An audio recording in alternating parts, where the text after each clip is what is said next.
안녕하세요. 출발 증시와이드 최리나입니다. 악재가 가득합니다. BOJ에서도 전에 추가 양적 완화는 없다라고 얘기를 했는데 미국의 양적 완화 축소가 언제 될까 이것만 신경 쓰다가 일본한테 뒤통수 맞은 그런 느낌이 듭니다. 다른 중앙은행들도 이런 스탠스 분명 같이 느끼고 있을 텐데요.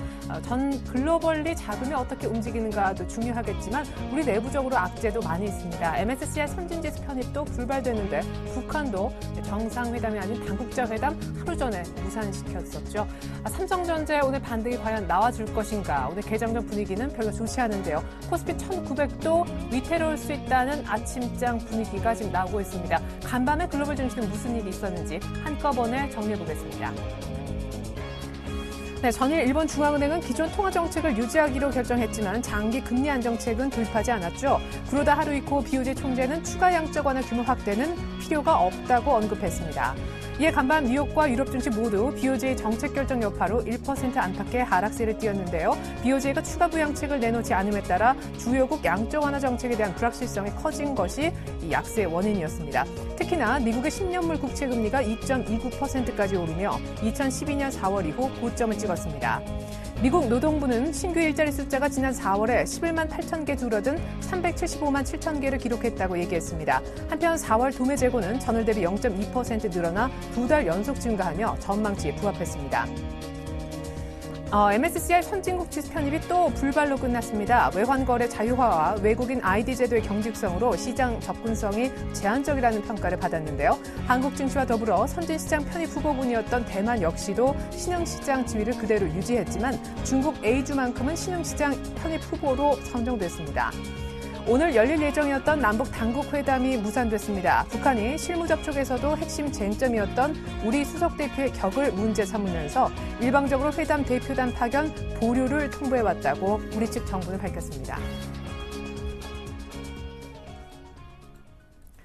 네, 조금 걱정스러운 그런 날입니다. JP모건에 이어 모건 스탠리까지 전일 삼성전자 목표 주가를 하향했는데 이유는 비슷했죠. 쿼드러플 하루 전입니다. 저희가 준비한 소식 먼저 보여드립니다.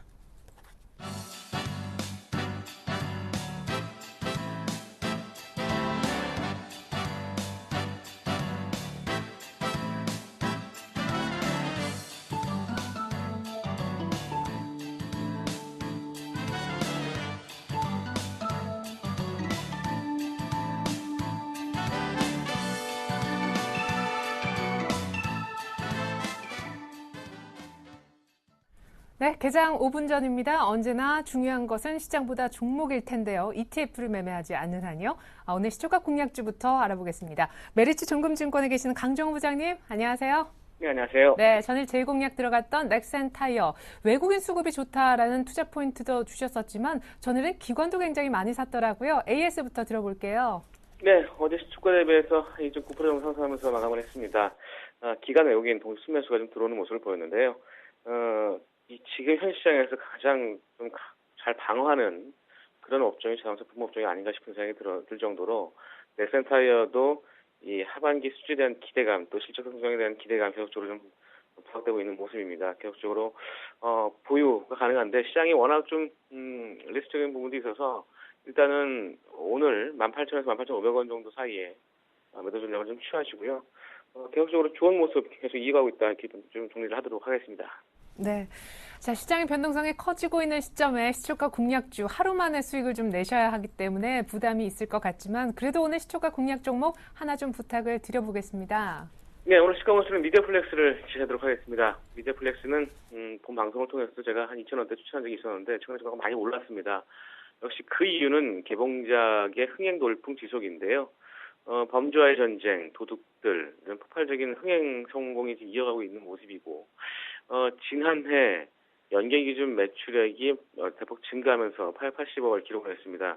외형 확대에 따른 고정 비용 부담이 좀 감소하면서 영업이익은 97억 흑자로 전환되었습니다만 계열회사 주식의 손해 반영으로 인해서 당연 손실이 발생했는데 올해 2분기에는 김용화 감독의 그 미스터 고 3D를 비롯해서 이 송강호랑 김혜수, 이정재 이런 초화 캐스팅 배우들을 영입하면서 이 사극 관상이 9월 개봉 대기 중에 있습니다.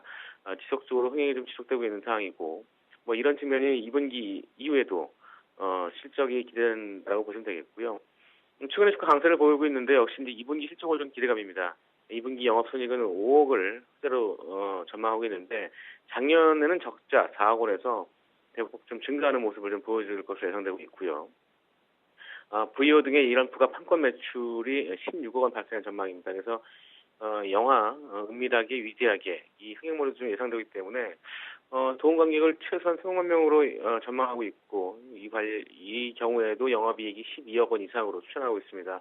그래서 개봉작 흥행 돌풍이 2분기, 3분기에도 계속적으로 좀 이어질 것으로 전망되고 있는 상황이고 글로벌 업종 대비 저평가만 들 수 있는데요. 올해 매출액과 영업이익 각각 지난해 대비해서 35% 증가한 1,128억과 128억을 전망하고 있습니다. 순이익은 49억 적자에서 올해 131억 흑자를 전망하고 있는 상황이기 때문에 글로벌 업종 대비해서 지금 PER 20배 수준입니다. 글로벌 업종이 PER 32배 수준인데 드림웍스라든가 하처 영상, 하이브라더스 이런 관련된 업종 대비해서 저평가만 들 있는 상황이고 시장 컨센서스 적정 밸류에이션은 27배, PER 27배 수준인 5,700원대를 제시하고 있습니다. 그래서 최근에 6월 달에 외국인 매수에 이어서 기관도 매수가 유입되는 그런 모습을 보여서 오늘 시가 공략주로 미디어플렉스를 제시하도록 하겠습니다. 네, 미디어플렉스 얘기 들어봤습니다. 가격 설명 끝으로 좀 들어볼게요.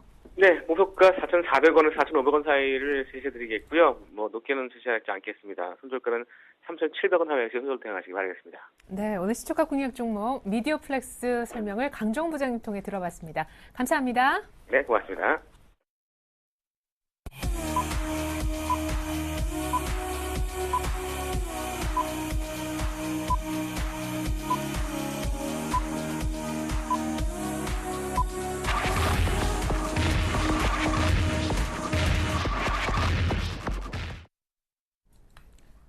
네, 6월 12일 수요일 우리 장 열렸습니다. 오늘 키워드가 상당히 많이 있습니다.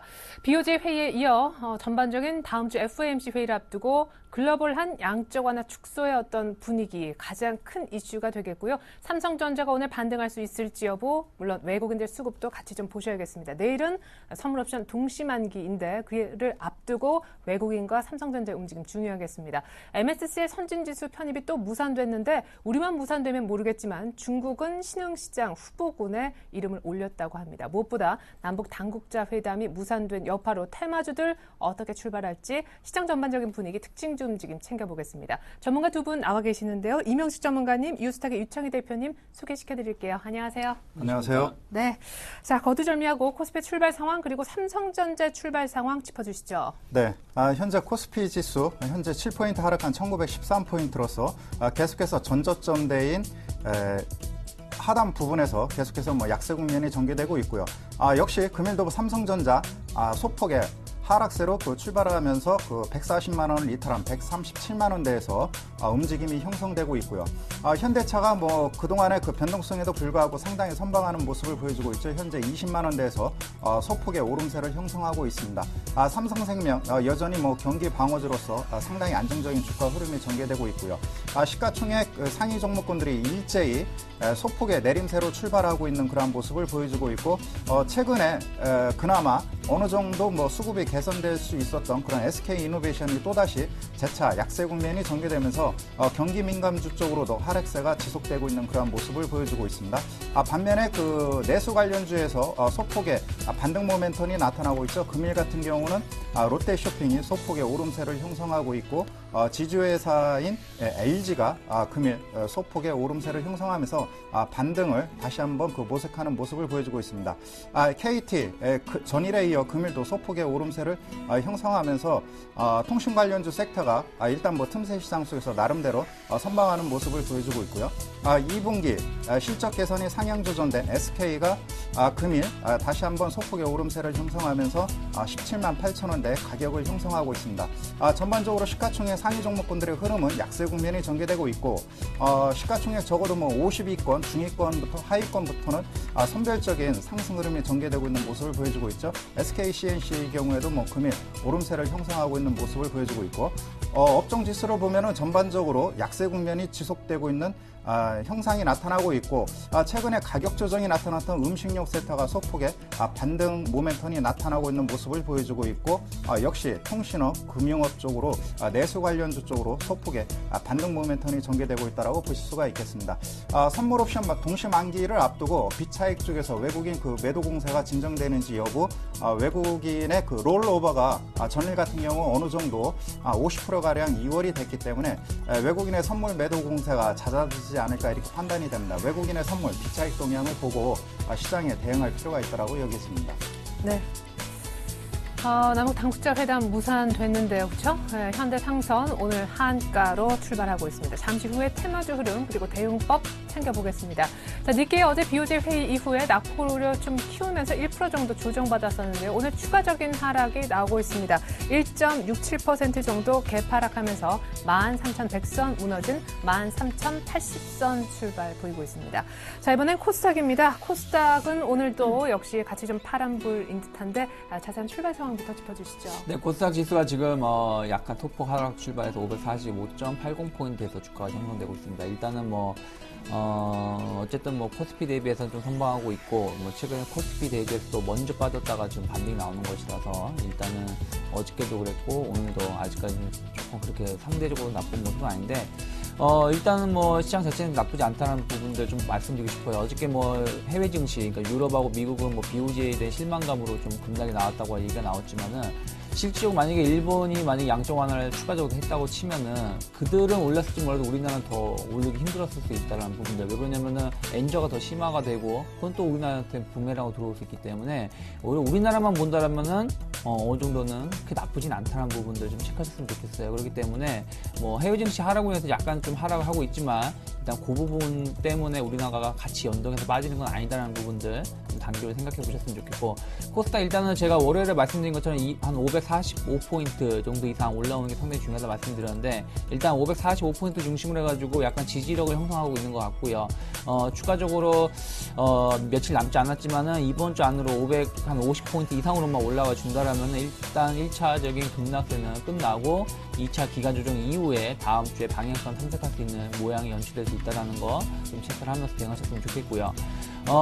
시가총 상위 종목을 보신다면은 셀트리온이 한 1.7% 상승을 보이고 있고, CJ 홈쇼핑, GS 홈쇼핑, 어저께 홈쇼핑 주가 좀 강했죠. 그래서 오늘도 좀 강세를 좀 띄고 있고요.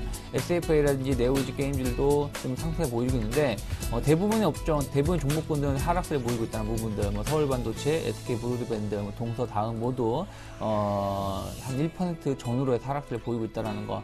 일단 코스닥이 전체적으로 좀 낙폭을 키우지 말고 여기서 좀 하락하더라도 어제처럼 아랫꼬리가 좀 길게 달리면서 조금 반전을 하면서 마감한다라면은 조금 긍정적일 수도 있다는 거 말씀드리고요.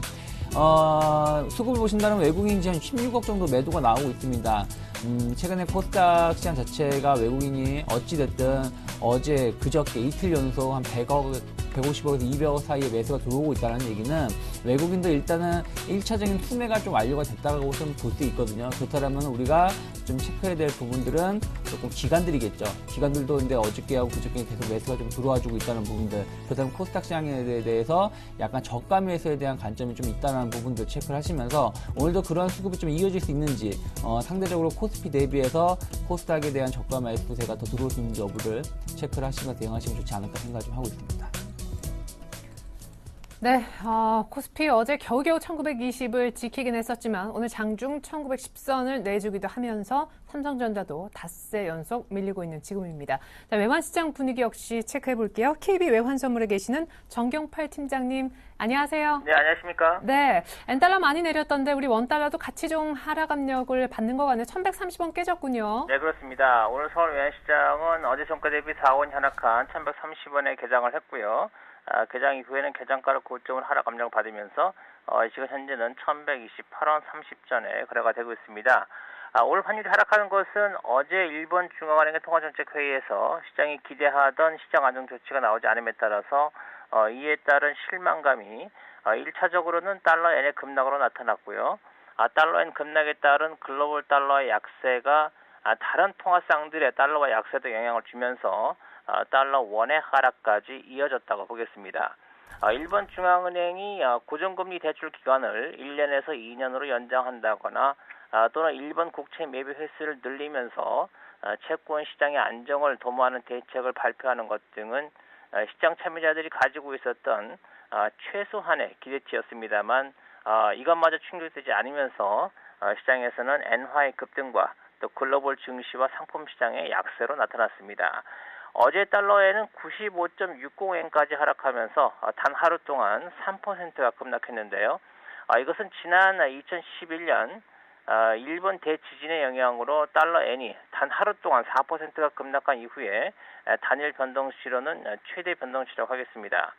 엔화가 약세를 지속하던 시기에는 엔화를 매도하고 세계 주요 시장에 위험 자산을 투자하는 엔캐리 트레이드가 진행이 되었습니다만 이제는 시장의 변동성이 이처럼 확대되는 상황에서 기존의 엔캐리 트레이드 포지션의 청산이 진행되고 있다고 하겠습니다. 달러 엔이 급락했습니다만 95엔대 중반에서부터 다시 반등하고 있는 모습은 지난 7일 미 경제 지표의 부진으로 인해서 95엔대 초반까지 하락한 이후에 반등하는 모습과 유사하다고 볼 수 있겠습니다. 현재까지는 95엔대에서 달러에는 지지를 받고 있기 때문에 달러원 역시 현재 수준에서 추가로 하락하는 것은 제한적일 수 있다고 보고요. 이번 주 발표되는 미국의 5월 소매 판매 지표가 전월 대비 상승할 것으로 예상이 되고 있는 만큼 글로벌 달러가 이를 계기로 다시 반등할 여지는 충분히 있다고 보겠습니다.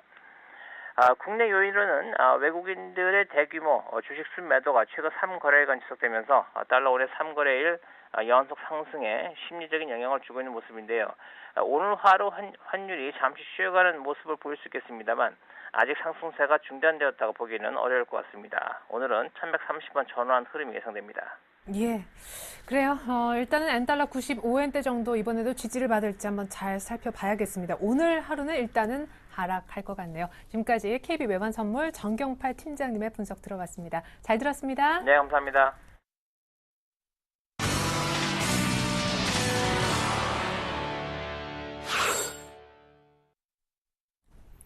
네, 뭐 예상하셨겠지만 남북 경협주들 분위기 별로 좋지 않고요. 외국인들 선물만 좀 많이 사지 현물은 여전히 매도입니다. 삼성전자 매도가 많겠죠. 삼성전자가 닷새 연속 하락하면서 137만 원대 정도 왔다 갔다 합니다. 이어서 고수 만나보실 텐데요. 오늘 작전 짜주실 고수는요. 한국밸류 21에 계시는 이득호 대표님이 되겠습니다. 대표님 안녕하세요. 반갑습니다. 네, 어느덧 코스피가 1910선까지 반납하면서 1900선을 위협하는 순간까지 왔습니다. 내일 또 동시 만기이고 간밤에 안 좋은 뉴스들도 많았는데 전반적인 시장 전략 어떻게 짜보면 좋을까요?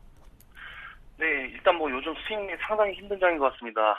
종목들을 매수해서 들고 가기 상당히 부담스러운 시장이고 하루하루 뉴스에 귀 기울여야 하는 상황인데 일단 어제도 글로벌 증시가 좀 하락을 했죠. 이유는 뭐 일본은행 통화정책 회의에 대한 실망감이 커지면서 하락을 했고요.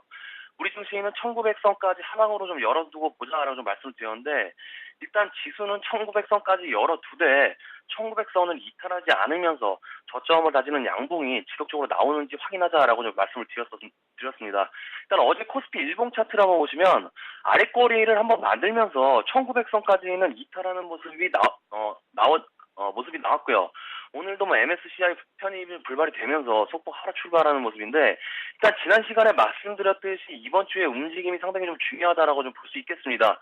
현재 다우지수가 61선을 지지하고 있는 모습이고요. 우리 증시는 1900선을 이탈하지 않으면서 아랫꼬리가 나오고 좀 반등하는 모습이기 때문에 전저점이죠. 1888포인트를 이탈하지 않으면서 1900선을 지지를 해준다면 우리 증시는 반등권을 모색할 수 있는 구간으로 좀 들어왔다라고 좀 말씀을 드릴 수 있겠습니다. 하지만 현재 월봉 차트를 보시면 전월의 저점이죠. 1935포인트를 이번 달에 일단 이탈을 했기 때문에 사실상 우리 증시는 FOMC 회의에서 불확실성이 해소되기 전까지 상당히 좀 어려운 지수 움직임이 예상이 되고요. 뭐 글로벌 경기 지표나 뭐 호조가 갑자기 나와준다면야 기술적 차트의 흐름이 모습이 좀 변경이 될 수 있겠지만 뭐 크게 이슈거리가 없으면서 하락이 나와준다면 우리 증시는 추가 조정권으로 들어가면서 상승과 하락을 반복하는 단기 박스권 장세로 들어갈 확률이 좀 높다 좀 이렇게 보고 있습니다. 그래서 일단 1차적으로 1900선을 이탈하지 않는 모양새가 상당히 좀 중요할 것 같고요. 이 구간에서 외국인들의 매도폭이 좀 줄어들은지 다우지수가 61선을 지지하면서 반등이 나와주는지 체크하시면서 1차적으로 1900선을 이탈하지 않으면서 반등이 나와준다면 1950선에서 60선까지는 기술적 반등으로 생각을 하시고요. 그리고 삼성전자 주가를 좀 말씀을 드리면 현재 장기 이평선들 전부 이탈한 상황이죠. 201선과 241선까지 모두 이탈을 하면서 상당히 아슬아슬한 모습이 나오고 있는데 기술적으로만 한번 살펴봤을 때 이번 연도의 1월의 바닥권 가격이죠. 137만 원대에만 종가상 이탈을 하지 않는 게 좀 중요할 것 같다라고 좀 말씀드릴 수 있겠습니다. 이 삼성전자가 137만 원을 종가상 지지하고 반등이 좀 나와준다면 코스피 지수도 1900선을 이탈하지 않으면서 기술적 반등을 할 수 있는 좀 요인이 될 것 같습니다. 해서 지금 시장은 코스피 시장을 볼 때 하루하루 지수를 놓고 상승하겠다 하락하겠다 뭐 이런 말들은 좀 의미가 없을 것 같고요.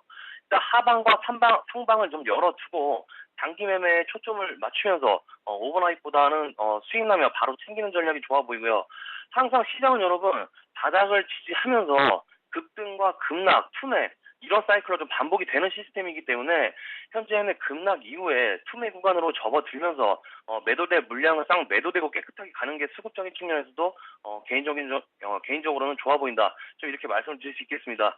그리고 코스닥 지수는 며칠 동안 말씀드렸던 게 530포인트를 이탈하지 않으면서 기술적으로 상승하는 좀 모습이 나왔었죠. 일단 주봉상 34주봉선인 530포인트 이탈하지 않아야 그나마 좀 긍정적인 부분이 좀 남아 있겠고요.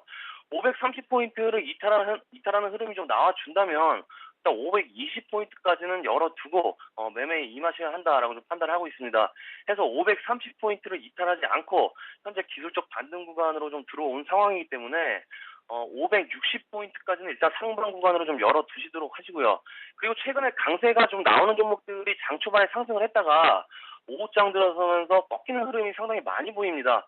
상한가 근처까지 갔다가 동시효과 때 밀어버리는 모습이 좀 지속적으로 좀 보이고 있는데 일단 이런 흐름 자체가 내일의 증시의 그 불확실성에 대한 반영을 해주는 것이기 때문에 아까 말씀드렸듯이 단기 매매에 초점을 하시되 수익 나면 바로 챙기는 전략이 좋아 보인다. 좀 이렇게 말씀 좀 드리겠고요. 그리고 최근에 낙폭과대주들에 대해서 좀 매수 사인이 여기저기서 나오고 있는데 저는 아직 이 낙폭과대주들에 대해서 아직 접근하기는 좀 이르지 않나. 좀 이렇게 말씀을 드리고 싶습니다. 낙폭과대주들이 지수가 바닥에서부터 상승을 예측하면서 들어가는 것인데 아직 코스피 지수도 그렇고 글로벌 시장의 움직임 자체가 뚜렷하게 방향성을 찾기 힘들기 때문에 낙폭과대주들의 매수는 좀 자제를 하시고요. 종목들 매수하실 때 추세가 살아있는 종목들 위주로 21선이나 61선을 지지하고 있는 종목들 위주로 매매하시는 게 현재 시장에서는 그나마 손실을 안 보고 갈 수 있는 장인 것 같습니다. 그래서 여러분들 최근 장세가 오늘 수익 나면 내일 손실이 나는 장이 좀 이어지고 있기 때문에 수익 나면 바로 챙기면서 손실 나지 않는 방향으로 전략을 짜시면서 자신 없으신 분들은 일단 관망하시고 오늘 1900선에 대한 확실한 지지가 나오는지 코스닥은 기술적 반등 이후에 하락이 진행되는지 확인하시고 매수하셔도 늦지 않다. 좀 이렇게 말씀드리면서 정리해드리도록 하겠습니다. 오늘 작전 타임은 여기까지입니다. 고맙습니다. 네, 지금까지 고스의 작전 타임 들으셨는데요. 한국밸류 21의 이두코 대표님이 도와주셨습니다. 네, 코스피가 1910선도 오늘 하회했습니다. 급락하는 코스피 1900선은 과연 지지해 줄까요? 딥밸류 구간이라고 하는데 밸류에이션과 상관없이 시장은 흘러내리고 있습니다. 네, 하필이면 내일 동시 만기일입니다. 삼성전자는 연중 최저치를 가리키고 있고요. 전문가의 의견 들어봅니다. 코스피 자체 분위기가 좀 이게 돼야 종목사도 수익률이 날 텐데 말이죠. 네. 시장 전체를 삼성전자가 좌우하고 있다라고 볼 수가 있겠죠. 그렇기 때문에 삼성전자의 움직임이 상당히 중요한데요. 일단은 금일 선물 옵션 동기 만기일을 앞두고 전일까지 비차익 매도세가 나왔는데 전일 장중에 감소되는 모습을 보여주고 있죠. 금일은 비차익 쪽에서 매수세가 유입됨으로 인해서 현재 낙폭도 축소되고 있다는 점이 그나마 긍정적 요인이라고 보실 수가 있겠고요. 그런 측면에서 삼성전자가 다시 한번 140만 원을 이탈한 현 시점에서 기술적 반등이 나타날지 일단은 지켜봐야 되는 그런 상황인데요. 먼저 기술적 분석으로 차트를 보시면은 일단은 뭐 삼성전자의 경우 뭐 기술적 분석상 기술적 반등 국면이 나타나고 있는 그런 상황에 놓여 있다라고 볼 수가 있죠. 그 배경 요인이 2012년 7월달 본격적으로 갤럭시 S3가 본격적으로 그 판매되면서 이익 모멘텀이 급속도로 증가하는 그런 시점이었죠. 그렇기 때문에 최근에 실적 전망에 대한 그런 불확실성 요인으로 인해서 가격 조정이 나왔기 때문에 현재 그 삼성전자는 제로 베이스에서 뭐 시작하는 그런 상황에 놓여 있다라고 볼 수가 있겠죠. 그렇기 때문에 135만 원에서 140만 원대 전후에서 다시 한번 가격 저점이 형성되는지가 가장 중요하겠고요. 삼성전자가 최근에 하락하고 있는 뭐 배경 요인에는 뭐 여러 가지가 있습니다. 현재 그 공매도가 3월 이후 뭐 7% 정도 증가했다는 그런 소식이 그 나타나고 있죠. 그러나 현재 그 공매도 순위를 보면은 현재 뭐 코덱스 200이라든가 SK 하이닉스, 한진해운, 대우조선 등 경기 민감주 쪽으로 집중되고 있는 그러한 모습을 보여주고 있고요. 삼성전자의 경우에는 지난 그 6월 7일, 지난 7일이죠. 그때 이미 그 뭐라 그럴까, 그 공매도가 정점에 다다르면서 지금은 그 다소 진정되고 있는 그러한 모습을 보여주고 있습니다. 그렇기 때문에 일단은 뭐 공매도와 관련해 있어 추가적인 물량 확대는 나타나지 않을 것으로 보여집니다. 왜냐하면 일단은 현재 그 비차익 쪽에서 매수세가 유입되고 있고요. 선물 동시 만기일이 앞두고는 새로운 포지션을 짜야 되는 그런 상황입니다. 즉 외국인들이 삼성전자를 한 번 더 내려치려면 지수는 한 번 더 내려가야겠죠. 그렇다면은 비차익 쪽에서 계속해서 매도세가 나와야 되는데 금일은 매도세가 진정되고 있기 때문에 삼성전자를 비롯해서 코스피 시장의 경우에는 어느 정도 안정을 찾을 것으로 보여집니다. 최근에 그 삼성전자가 집중적으로 매도됐던 배경 요인은 1분기 어닝 쇼크로 분기점을 해서 그 IT 섹터를 제외한 모든 그 업종이 연기금을 비롯해서 그 외국인한테 외면을 받았습니다. 즉 국내 증시가 뭐 작년 하반기부터 1900포인트를 중심으로 해서 박스권 등락을 이루어지는 그런 과정 가운데 금년 상반기는 뱅가드 쪽에서 물량 압박으로 인해서 크게 상승하지 못한 그러한 그 상황에 놓여 있었다라고 볼 수가 있죠. 그 시점에서 안정처인 그 삼성 전자를 중심으로 해서 이쪽 그 한머니가 일단은 뭐 급격히 이탈하는 그런 상황이 재현됐다라고 볼 수가 있겠고, 작년 그 5월달 사례를 보면은 뭐 유럽에서 재정 위기로 인해서 유럽계 그 투기성 자금이 5조 원이 유출입되는 그러한 상황이 한 서너 차례 반복된 것 같습니다. 그렇기 때문에 요번에 진통 과정이 어느 정도 진정이 되면은 단기적으로 좀 그 변동성은 불가피하겠지만 변동성의 그 클라이막스는 좀 지난 것이 아닌가 이렇게 판단이 되고 있습니다. 네, 문제의 삼성전자 오늘 연중 최저가를 기록하고 있습니다. 올 초에 저가가 137만 원 정도였는데 오늘 장중에 그것마저 깼기 때문이죠. 언제쯤 반등할까요? 그리고 IT 삼성전자 말고는 투자할 종목 정말 없는 것일까요? 네, 잠깐 코스피 얘기 좀 들어봤는데 삼성전자 포함한 IT주 얘기 집중적으로 좀 나눠봤으면 좋겠습니다. 최악의 시나리오는 동시만기 끝나고도 삼성전자가 사실은 반등을 크게 못하는?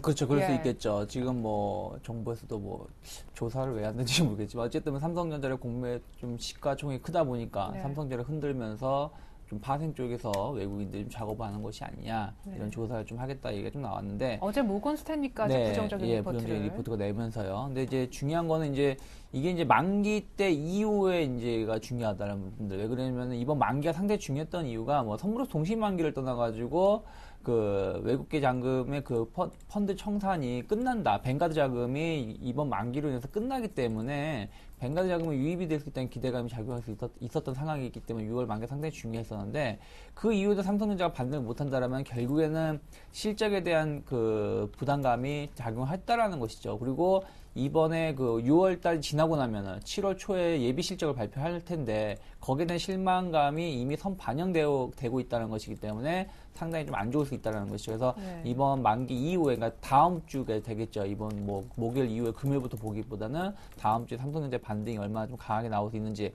솔직히 반등이 나온다고 하더라도 개인적으로 어저께도 말씀드렸지만은 145만 원 이상 올라오기는 쉽지 않을 것이다 라는 부분들 생각하셔야 되고, 뭐 최악의 경우는 예전에 박스가 하단인 한 130만 원 이하 또 좀 열어놓고 대응하셔야 되는데, 중요한 거는 삼성전자 빠지게 되면 이제 아까 말씀하신 것처럼 IT 부품주를 어떻게 대응할 것이냐 생각을 하고 계실 텐데, 저는 그렇게 생각합니다. 보면 IT 부품주들 삼성향 관련된 종목군들은 좀 안 좋겠죠. 뭐 삼성 계열사라든지 삼성의 대부분의 납품을 하는 기업체들은 좀 좋지 못하고 또 이들 기업이 안 좋은 이유가 또 안 좋아질 수밖에 없는 게 최근에 부채 비율 상당히 많이 늘어나는 기업들이 많습니다. 그럼 그런 기업들은 열심히 공장을 증설해 놨는데 제품 수요가 많이 감소하게 된다라면은 바로 이제 이자 비용이나 이런 걸로 인해서 영업이익이 떨어지게 되겠죠. 그래서 삼성향 기업은 좀 힘들겠지만 삼성향 기업이 아닌 기업분들은 반대 이익을 누릴 수 있다는 것이죠. 왜 그러냐면은 삼성 휴대폰이 안 팔린다는 얘기는 그만큼 또 다른 쪽에서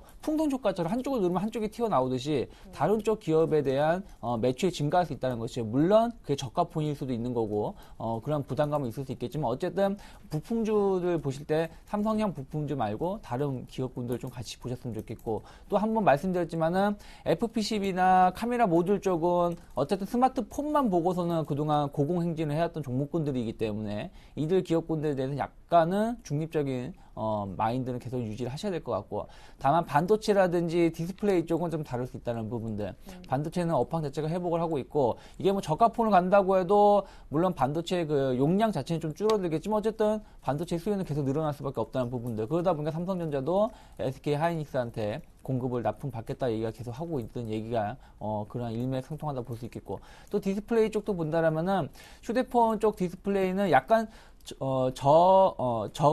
저가폰이라고 해도 휴대폰 디스플레이는 상당히 좋은 걸 쓰는 경우가 많이 있어요. 왜냐면은 디스플레이로 승부하는 경우가 많이 있기 때문에 그래서 디스플레이라든지 아니면은 또 대형 TV 패널 쪽으로 많이 이동이 되고 있기 때문에 패널 관련된 기업군들은 그래도 실적이 좀 상대적으로 개선될 수 있는 여지가 충분히 있다라는 거 체크하시면서 대응하시면 좋지 않을까 생각을 좀 하고 있고, 뭐 스마트폰 부품주들, 그러니까 IT 부품주들은 좀 안 좋을 수 있어도 오히려 이제 뭐 소프트웨어 관련된 종목군들은 여전히 좀 긍정적으로 볼 수 있다라는 거 좀 체크하셨으면 좋겠습니다. 네.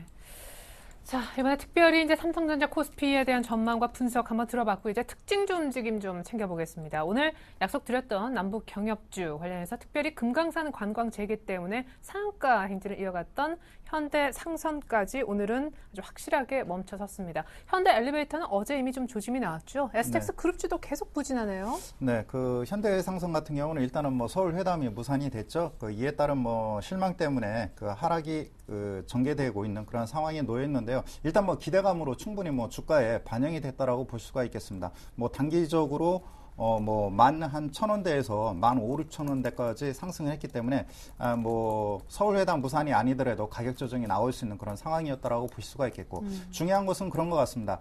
시진핑 그 주석이 일단은 그 북한의 핵 보유를 인정하지 않겠다 강한 발언을 했습니다. 그렇다면은 북한에서 협상 카드가 없어질 것으로 보여지고 그로 인해서 뭐 지정학적인 그러한 리스크는 감소될 것으로 보여집니다. 그것만으로도 뭐 충분하다라고 볼 수가 있겠고, 현대상선이 그 금강산 그러한 그 관광 개발이 다시 한번 재개되기까지는 좀 시간이 걸리겠죠. 뭐 전 세계적으로 내놓으라는 뭐 협상 전문가들이 북한하고 협상에서 다 실패를 했습니다. 그렇기 때문에 북한과의 그 협상 진전은 장기화될 가능성이 크겠고요.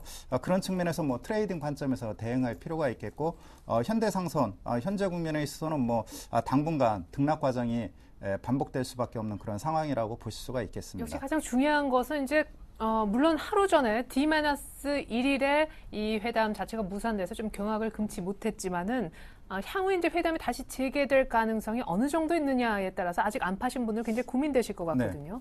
근데 뭐 여기서 그 시간이 지나면은 뭐 업황만 개선이 된다면은 다시 뭐 남북 경협 문제 이슈와는 다르게 좀 주가가 계속해서 반등할 것으로 보여집니다. 왜냐하면은 최근에 영구채인 그 신종자문을 그 인정을 해줬기 때문에 뭐 STS 그룹 같은 경우도 STS 조선해양의 경우 작년도에 그러니까 이제 그 조선 호황기인 그 07년도, 08년도에 해당하는 수주를 했습니다.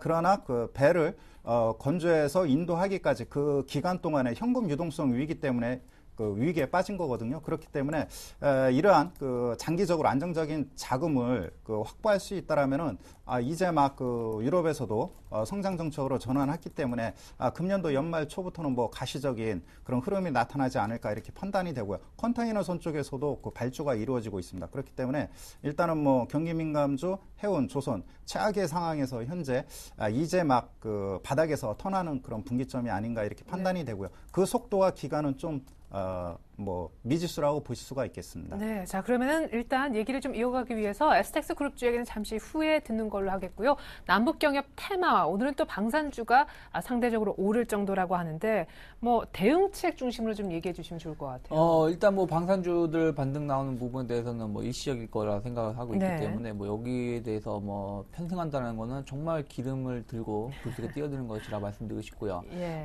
남북경협주들 제가 그저께도 한번 말씀드렸었는데 회담을 하루 이틀 전에 조금 꼭지가 될 수 있다고 말씀드렸는데 정리하라고. 예, 정리하셨으면 좋겠다고 말씀드렸는데 일단 회담이 돼서도 좀 하락인데 회담이 취소되다 보니까 좀 급락세가 나오고 있다는 부분들 일단은 뭐 지금 상황에서 말씀드렸던 것 이들 종목군들이 그동안 많이 빠졌던 종목군들이 아니고 지켜주고 있었던 종목군이기 때문에 회담이 취소된다고 하더라도 뭐 아주 추가적인 급락보다는 일단 현재 구간에서 약간 가격 조정, 기간 조정이 좀 발생할 수 있다는 부분들 그렇다면은 제가 보기에 만약에 어저께나 그저께 매수하신 분들이야 어쩔 수 없이 좀 손절을 하셔야 되겠지만은 그 전에 매수하신 분들은 크게 손실이 없으실 거예요. 뭐 이하전기 지금 화면 그렇죠. 보여드렸고 로만송 같은 경우도 마찬가지고 뭐 몇몇 종목군도 마찬가지이기 때문에 그런 분들은 일단은 오늘 내일까지는 좀 보면서 대응하시는 게 좋지 않을까 생각을 좀 하고 있고요. 왜냐면 어떤 이슈가 또 나올 수 있으니까요. 그런 말씀 드리고 싶고, 또 다른 특징주를 보신다면 지금, 예당 쪽에서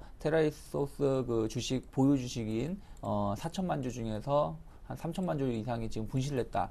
사망하신 대표가 어떤 부분이 횡령의 자금을 좀 쓰인 것이 아니냐 이게 나오면서 예당은 지금 거래 정지를 당했고요. 테라이소스는 그로 인해서 하한가 어쩌면 상장 페이지도 될 수 있기 때문에 그 부분 좀 체크하셔야 될 것 같고 보로네오 역시 좀 하한가를 보이고 있고요.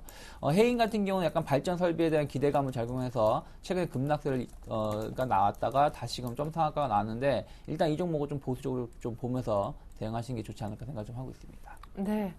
자, 이번에는요, 약속드렸던 에스텍스 그룹주 이 하락의 원인 간단하게 좀 짚어보도록 하겠습니다. 최근에는 뭐 업데이트된 뉴스도 딱히 없는 것 같은데 계속해서 하락에 또 하락을 부르고 있네요. 그렇습니다. 일단은 뭐 그 산업은행에서 인수하겠다는 그런 그 의지 표명이 나타났을 때는 좀 단기적인 반등 모멘텀이 그 제공이 됐었는데 갑작스럽게 일단 뭐 STS 그룹에서 법정 관리로 STS 페노션이 결정을 했습니다. 이로 인해서 여타 계열사까지 신용 등급이 계속해서 그 하향 조치되고 있기 때문에 이러한 여파가 계속해서 주가 하락의 원인이라고 볼 수가 있겠고 중요한 것은 뭐 산업은행 같은 경우에는 뭐 채권단의 그 손실을 최소화하기 위해서 뭐 소극적인 것 같습니다. 그러나 과감한 그러한 그 지원책이 IMF 때처럼 필요한 상황이 아닌가 이렇게 판단이 되고요. 지금은 그 STS 그룹의 그 지배구조 문제에 좀 그 초점이 맞춰진 있는 것 같습니다. 왜냐하면 STS 그룹이 해체되느냐 아니면 현재 체제를 유지하면서 계속해서 유동성 위기를 타파하면서 구조정할 것인가. 여기에 그 채권단과 그 STS 그룹 간의 그런 그 힘싸움에서 일단 뭐 STS 그룹의 법정 관리를 채택함으로 인해서 그 채무가 동결이 됐죠. 이로 인해서 뭐 여타 다른 뭐 중소형 섹터까지 여파가 미치고 있는 그런 상황에 놓였는데 이 문제는 좀 장기화될 가능성이 크다라고 보실 수가 있겠습니다. 다시 한번 채권단이라든가 정부에서 강력한 협상 카드를 내지 않는 이상 당분간 STS 그룹의 경우에는 좀 힘든 그러한 그 조정 구간이 당분간 장기화될 가능성이 매우 높다라고 보실 수 있겠습니다. 네.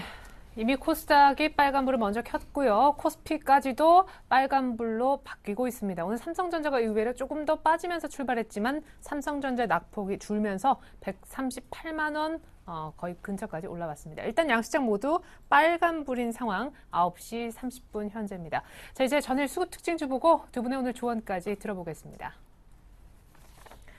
네, 전일 거래소의 외국인들 역시 5,700억 이상 거의 6천억에 육박하는 매도세를 이어갔었죠. 무엇보다 삼성전자 또한 이 매물이 거의 다 집중이 된 건 마찬가지 상황이었습니다. 코덱스 200도 같이 좀 던졌고 SKT 어제 통신주 강했지만 외국인들은 소폭 팔았군요. 한국전력도 팔았고 매수 쪽보다는 훨씬 더 매도, 특별히 삼성전자 매도 물량이 훨씬 많았습니다. 이번엔 기관입니다. 자, 3일 연속 외국인 밀어낼 때 방어해줬던 기관. 문제 싸 보이니까 투신권 중심으로 들어왔는데 재밌는 거는요. 기관은 레버리지를 팔면서 코덱스 200은 계속 사는 그런 흐름 보여주고 있고요. 기관은 언제부턴가 SK 하이닉스를 약간씩 정리하면서 LG 디스플레이에 관심을 보이고 있습니다. 어제 SKT 올린 건 외국인은 아니고 기관인 것으로 나오는군요.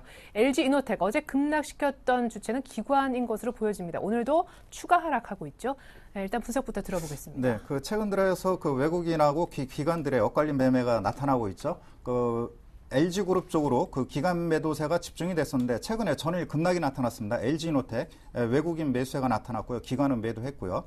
반면에 삼성전자를 외국인들은 매도하고 있지만 삼성 SDI 쪽은 또 매수하고 있습니다. 즉 뭐 단기적으로 보면 뭐 이익 모멘텀이 정점에 있는 종목과 하단에 있는 종목간 간에 그러한 그 매매가 엇갈린 패턴을 보여주고 있다라고 볼 수가 있겠고, 현대건설도 뭐 밸류에이션이 하단에 놓여 있다는 이야기가 나오고 있죠. 일단 현대건설 쪽에 저가 매수세가 나타나고 있고, 기관 쪽의 특징을 보면은 최근에 연기금리 대규모 매수세가 삼성전자 쪽으로 집중되고 있습니다. 이러한 요인이 현재 뭐 저가 매수에 다가서는 그러한 모습을 보여주고 있고, 현재 뭐 삼성전자 2대 지주라고 하니까요. 또 하나 특징적인 것은 뭐 경기 방어주 성격으로서 SK텔레콤에 대한 그런 매수세가 재개되고 있는 모습을 보여주고 있고, 역시 LG 디스플레이, NHN 하반기 이후 계속해서 뭐 실적 모멘텀이 살아있는 종목이라고 볼 수가 있겠습니다. 기관들은 역시 뭐 변동성 확대로 인해서 충격 여파로 인해서 저가 메리트가 발생한다면 여지없이 대기 매수세가 유입되는 것이 특징적 상황이라고 보실 수 있겠습니다. 네, 감사합니다. 이번에는요, 조언 잠시 후에 듣고요. 코스닥 수급 특징주도 화면을 통해 확인해 봅니다. 네, 전일 일단 외국인들이 한 160억 정도 이틀 연속 순매수했었죠. 기관 역시 좀 샀었었는데, 매수한 쪽은 어제 5% 정도 빠지긴 했지만 셀트리온이 일단 물량적으로 많이 샀고요. 외국인들이요. 많이 판 쪽은 파트론, SFA 그리고 젠백스 순이었는데, 젠백스는 어제 5거래일 만에 상한가로 하한가를 탈출했고 오늘도 소폭이지만 더 상승하고 있습니다. 이어서 기관의 매매 상위 종목 코스닥 기준 전일 집계를 해보니까요. 역시 이틀 연속 한 200억대 정도 사줬었는데 가장 많이 산 종목은 오늘까지도 박스권 뚫어주는 스마트 그리드의 대표격은 포스코 ICT였습니다. 매도한 쪽은 네페스 그리고 젠백스는 같이 동반 매도가 나왔고요. 오늘 무엇보다 SM이 신저가를 찍고 있는데 기관이 계속해서 외면하네요. 참 SM도 걱정입니다. 네, 일단 뭐 외국인들 매상일 종목 본다면 뭐 셀트리온을 제외하고서는 일단 루메스라든지 아모스텍, 세코니스, KH바텍 모두 실적이 조금 기대가 되는 종목군들, 특히 이제 약간 최근 LED 관련된 종목군들을 좀 번갈아 가면서 외국인이 좀 매수를 좀 보이고 있다는 부분들 좀 체크하셨으면 좋겠고요. 기관 역시 마찬가지입니다. 뭐 포스코 ICT 같은 경우도 실적에 대한 기대가 적인 부분들이 좀 작용했는데, 뭐 SAP 같은 경우는 좀 최근에 급락이 나왔었죠. 그러다 보니까 좀 반발 매수세가 좀 들어오는 것 같고, 기타 뭐 플랜티넷이라든지 뭐 사파이어 테크놀로지 모두 마찬가지로 사파이어 테크놀로지만 조금 추세가 조금 살아가고 있는 모습을 띠고 있고, 나머지는 조금 반발 매수가 좀 들어왔다라고 좀 보셨으면 좋겠고, 매도 상위 종목군들도 마찬가지입니다. 코스닥 같은 경우는 약간 네페스 같은 경우 SM 뭐 뭐든지 실적에 대한 부담감이 있는 종목군들을 좀 매도를 좀 하고 있고, 뭐 젠백스 매도하는 부분은 뭐 의미가 없다고 보고 있고요. 다만 이제 위메이드 쪽에 대해서 뭐 매도가 좀 나오고 있다는 부분들, 이게 여기서 추가적인 상승이 보여줘야 되는데 여기서 상승을 못하고 기간에 매도가 쏟아진다라면은 한 번에 좀 조정이 나올 수도 있다라는 거 좀 체크를 하면서 대응하시는 게 좋지 않을까 생각을 하고 있습니다. 네, 자 그렇다면 우리 유창희 대표님부터 곧바로 오늘장 조언 듣고요. 이어서 임영치 전문가님의 조언까지 확인합니다. 네, 일단 뭐 지금 아까 아침에도 제가 말씀드렸다시피 시장 자체는 우리나라 같은 경우 크게 영향을 미치긴 좀 어려운 악재라고 좀 말씀드렸던 부분처럼 일단 좀 반등이 나오고 있습니다. 제가 보기에는 뭐 일단 삼성전자의 뭐 힘도 있겠지만, 삼성전자가 만약에 매매가 안 된다라면 또 다른 종목군들 관련해서 영향이 좀 있다라면 대안주를 좀 봐야 되지 않을까 생각을 하고 있어요. 그래서 뭐 조선주라든지 뭐 반도체 관련된 종목군들 아니면 통신주 등 일단 대안주에 집중을 하면서 시장을 대응하면서 그 다음에 이제 포트를 다시 정리를 할지 아니면 다른 쪽으로 확산시킬지 여부를 좀 결정하는 게 좋지 않을까 생각을 하고 있습니다. 네, 그러니까 너무 이제 시장 전면에 서지 말자, 대안주 쪽으로 눈을 돌리자라는 의견이었고요. 이명식 전문가님은요? 네, 현재 변동성으로 인해서 투자 비중 조절을 적절히 하는 것이 가장 중요하다라고 볼 수가 있겠죠. 이것은 기본입니다. 시장이 변동할 때마다 중요한 것이 아니라 항상 기본으로 해야 되겠고요. 중요한 것은 시장의 변동성을 보임에도 불구하고 실적 전망형 상향하는 종목들이 나타나고 있죠. 여기에 집중할 필요가 있겠습니다. 한예로 SK하이닉스 기관 매도세가 집중되고 있지만은 외국인 매수세가 계속 유입되고 있고요. 세아특수광, GS홈쇼핑, SK, 한진중공업 기관과 외국인 쪽에서 수급도 개선되고 있고요.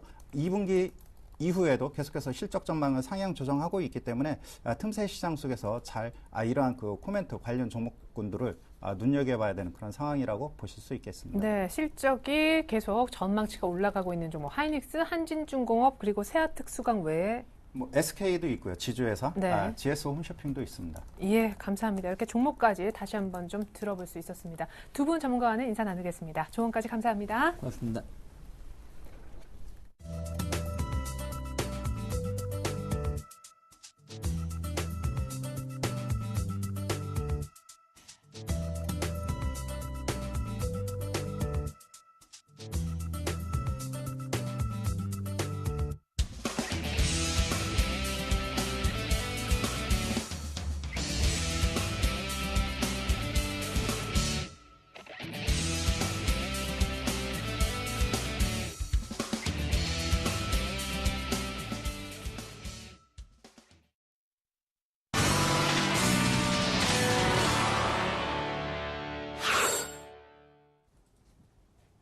안녕하세요. 주식승천 AS센터 김혜영입니다. 자, 이 시간에는 밤 10시에 방송되는 서울경제TV 간판방송 주식승천 멘토들의 포트폴리오를 점검하고요. 전일 관심주와 공약주 AS하는 시간도 함께 가져봅니다. 자, 먼저 전일 화요일에는 정대희 멘토와 김현금 멘토가 포트 대결을 펼쳤습니다. 먼저 정대희 멘토의 포트폴리오 확인합니다. 자, 원익 IPS가 12% 가장 양호한 수익률입니다. 현재 두 자릿대, 이어서 사파이어 테크놀로지가 9%, 테크윙은 마이너스 2% 보유하자라는 의견이고요. 신규 편입된 종목은 유진테크입니다. 자, 이어서 김현금 멘토의 포트폴리오 확인합니다. 기아차가 마이너스 2% 의견은 보유하자라는 의견이고요. SK가 신규 편입된 종목입니다. 자, 앞서 저희가 포트에서 살펴본 대로 전일에는 두 명의 멘토 모두 신규 종목 제시했는데요. 먼저 정대희 멘토의 관심주 유진테크입니다. 이 업황 개선에 따른 트리클다운 수혜가 전망이 되고 있는데요. 매수가는 24,100원, 목표가는 28,000원, 손절가는 22,000원입니다.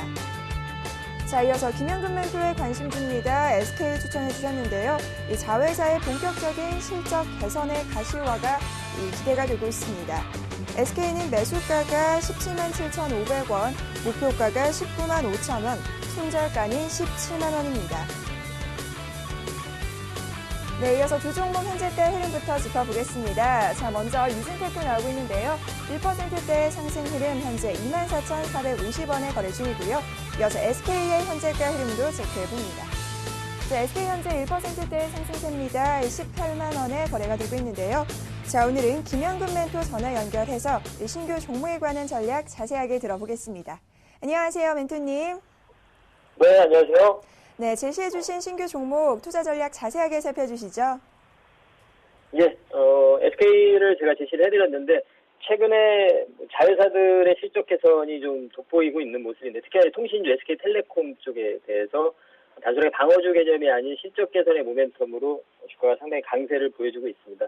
한 가지 아직까지는 좀 좋지 못한 흐름이지만 SK이노베이션 두 가지가 이제 핵심 자회사인데 SK이노베이션 같은 경우도 2분기 때 실적 부분은 작년에 좋지 못했던 부분, 기저효과 부분으로 인해서 작년보다는 개선되는 그러한 흐름으로 인식이 시장에서 될 가능성이 높다고 보고요. 그러한 부분의 모멘텀이 좀 있는 상황이고 무엇보다도 현 구간에서 또 강한 모멘텀으로 볼 수 있는 건 올해 또 전력난 부분 한 차례 좀 부각이 됐었는데요.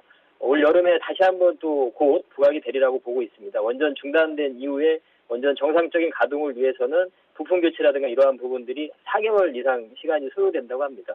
올 여름에는 정상적인 가동이 어렵다고 봐야 될 것 같고요.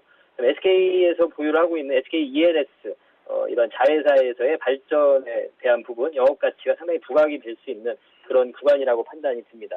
현재 그래서 제가 이제 어제 저녁에 이 종목은 오늘 시가 전일 종가에서 매수 추천을 드렸습니다. 177,500원에 매수 추천을 드리고 현재 한 1.4% 정도 상승을 하고 있는데요. 충분히 직전 고점 돌파도 좀 기대를 해봐도 될 것 같고요. 아까 말씀드린 전력난에 대한 그러한 모멘텀, 기업 가치의 상승 부분, 이러한 부분으로 한국화에 충분히 접근이 가능하고, 무엇보다 이제 안정적인 부분도 제가 고려를 좀 했었는데, 현 구간이 지금 올해 실적 기준에 했을 때 PBR이 0.6배 정도 수준밖에 되지 않습니다. 상당히 저평가 구간이라고 봐도 될 것 같습니다. 현재 시장이 상당히 불안한 구간에서 안정적인 면과 실적, 수익성 이 부분을 다 두 가지를 고려를 해서 충분히 관심이 가는 매력적인 그러한 구간이라고 생각을 합니다. 네, 불안한 시장 속에서 이 수익률과 성장성이 기대되는 SK 향후 수익률 저희도 계속해서 체크해 보겠습니다. 멘토님 오늘 말씀 감사합니다. 네, 감사합니다. 네, 저는 내일 이 시간 다시 찾아오겠습니다. 지금까지 주식승천 AS센터 김혜영이었습니다.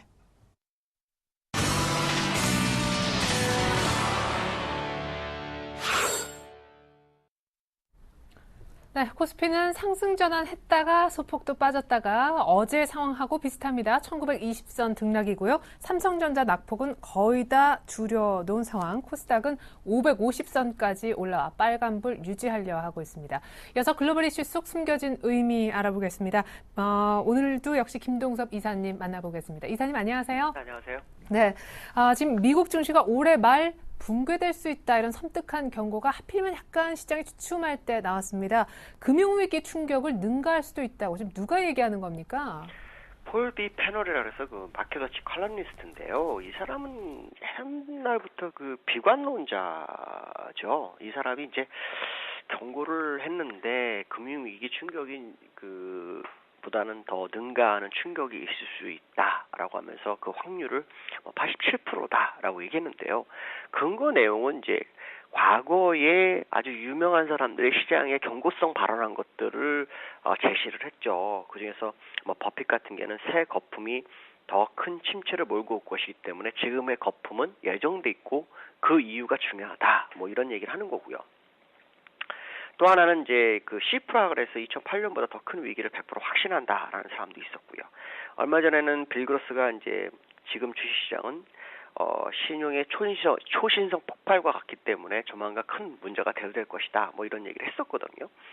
근데 항상 보면 시장에 참 재미난 게 있습니다. 지금 양적완화 종료 가능성과 제기되면서 이러한 뉴스가 시장에는 악재로 작용하는 부분이 있겠지만 일반적으로 주가가 랠리를 할 때 비관론자가 강력하게 득세를 하면 시장은 더 많이 가는 경향이 있습니다. 그러니까 지금은 이런 부분들을 봤을 때는 비관론의 어떤 부분이 시장을 계속 흔들지 못할 거라는 것을 미리 알려주는 것이 아니냐, 주가는 더 올라갈 것을 나타내는 시그널이 아닐까 이렇게 판단이 쓰고 있고요. 사실은 그 버블장이 와야 폭락이 옵니다. 그거는 확실합니다. 옛날에 튤립 사건에서도 마찬가지처럼 대버블이 오고 난 다음에 튤립 가격은 거의 가격으로 대가를 받지를 못했었거든요. 그렇다면 지금 미국 증시가 버블이냐라고 본다 그러면 제가 볼 때는 버블 초입도 못 들어갔다.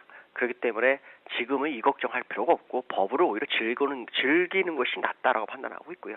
제가 보는 견해도 버블이 한번 크게 있어야 한다라고 판단하고 있습니다. 그 부분이 과거 2007년도에 14,198포인트 돌파하고 지금 조금 더 올랐다 그래서 이걸 버블이라고 보기는 어렵기 때문에요.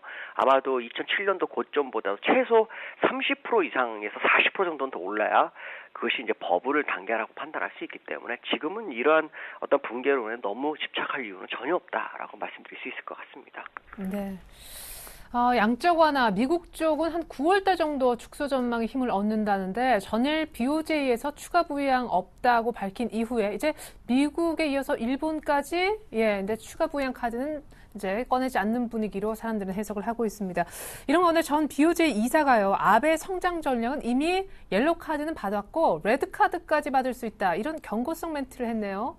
그러니까 주가가 아베 신조에 의해서 주가가 많이 올라갔지만 요 근래 조정을 주고 있는 것이 이제 시장에 강력한 악영향을 주고 있다라는 거죠. 네. 이제 중요한 것은 이제 이 사람이 얘기한 거, 이 사람은 이제 하야카와라는 사람인데요. 그 과거 BOJ 집행이사 출신인데 이 사람이 얘기한 거가 상당히 중요할 것 같습니다. 왜냐하면 미국도 이것만큼은 좀 생각해야 될 게요. 지금 시장에서는 양적 완화 종료 가능성을 제기하면서 양적 완화 종료가 됐을 때 시장의 대응 전략이라든가 향후 어떤 뭐가 시장에 대두돼야 한다라는 이런 것들이 전혀 없습니다. 그냥 무조건 양적 완화 종료 얘기만 하고 있고 위험하다 이 얘기만 하지 대책이 없다라는 거죠. 근데 이 사람이 얘기한 건 뭐냐면 일본에서 양적 완화를 진행하는 과정 속에서 꼭 해야 될 게 두 가지가 있는데 노동시장의 규제 철폐하고 법인세 감세거든요. 여기서 제가 중요하게 보는 것은 법인세 감세입니다. 왜 그러냐면 미국이나 이게 2008년부터 양적 완화를 진행하면서 실업률을 줄이려는 노력을 많이 했죠. 근데 인플레이션도 어느 정도 2.5% 정도까지 올라올 걸 계산했었는데 이게 아무것도 이루어지지 않았습니다. 거기에서 문제가 되는 건 실업률인데요. 실업률이 통화정책으로는 안 된다는 거죠. 결국은 정부에서 재정정책을 통해서 어떤 설비 투자를 늘리고 기업을 할 수 있는 상황을 만들어줘야 되는데 그 부분을 하기 위해서는 법인세 감세가 특별히 있어야 한다는 거죠. 미국도 양적 완화를 종료하기 전에 바로 이 부분을 진행을 해서 어떤 투자를 늘리고 고용이 자동적으로 늘리고 소비가 늘고 하는 그런 단계가 이루어진다 본다면 아베가 이 부분을 하지 않고는 결국에는 레드카드를 받을 수밖에 없다라고 얘기를 하는 거거든요. 제가 볼 땐 이 법인세에 대한 감세가 확실히 있어야 될 것 같고 이것이 이제 일본뿐 아니라 미국에서도 진행하면서 설비 투자가 좀 이루어지는 그런 상황이 돼야 되지 않나 이렇게 판단하고 있습니다. 네. 자, MSCI 선진지수 편입은 예상도 안 했지만 역시 무산되고 중국은 또 후보군 예비로 들어갔다 그러고 남북 회담이 무엇보다 하루 만에 무산된 것도 참 깜짝 놀랄 만한 뉴스였죠. 1900을 오늘 위협받기도 했었었는데 오늘 정도 1900에 안 깨더라도 슬슬 이제 적극적으로 매수해 볼 만한 타이밍이라고 보시는지요. 내일 동시만기인데요. 지금 우리나라 수급은요. 외국인의 매도와 기관의 매수세 두 개로 딱 나눠져 있어요. 결국 기관을 믿을 수밖에 없는 상황이 됐다라고 말씀드릴 수 있고요. 기관이 개인과 외국인 선물 매도를 거의 다 받았습니다. 그래서 여기서 만약에 기관 입장에서 양날의 칼이죠. 만약에 로스컷을 치게 되면은 주가는 급락을 할 것이고요. 여기서 만약에 만기, 내일이죠. 이거를 대응해서 이익을 내려고 맘먹는다면은 시장은 예상 밖의 급등도 가능합니다. 왜 그러냐면 시장은 만기 때는 누구도 외부 변수가 작용을 못하기 때문에 그렇죠. 결국 기관의 움직임을 좀 보시면 좋을 것 같고요. 제가 볼 때는 기관들이 2010부터 현물도 다 받아줬기 때문에 이런 모습을 보았을 때 기관들의 흐름이 결국 시장을 좌우할 것이다라는 생각을 해보면 될 것 같습니다. 예. 자, 기관의 수급 동향 내일까지 잘 한번 살펴봐야 될 것 같습니다. 김동섭 이사님 감사합니다. 감사합니다. 네, 놀라운 것은요. 삼성전자가 낙폭을 거의 다 진짜 줄이고요. 플러스 1000원까지 한번 시도를 했었던 모양입니다. 거의 보합세까지 줄인 상황. 코스피는 1920 다시 보여주고 있고 코스닥은 외국인만 소폭 팔면서 역시 빨간불 지킨 채 550선까지 올라왔습니다. 잠시 후 2부로 다시 오겠습니다. 고맙습니다.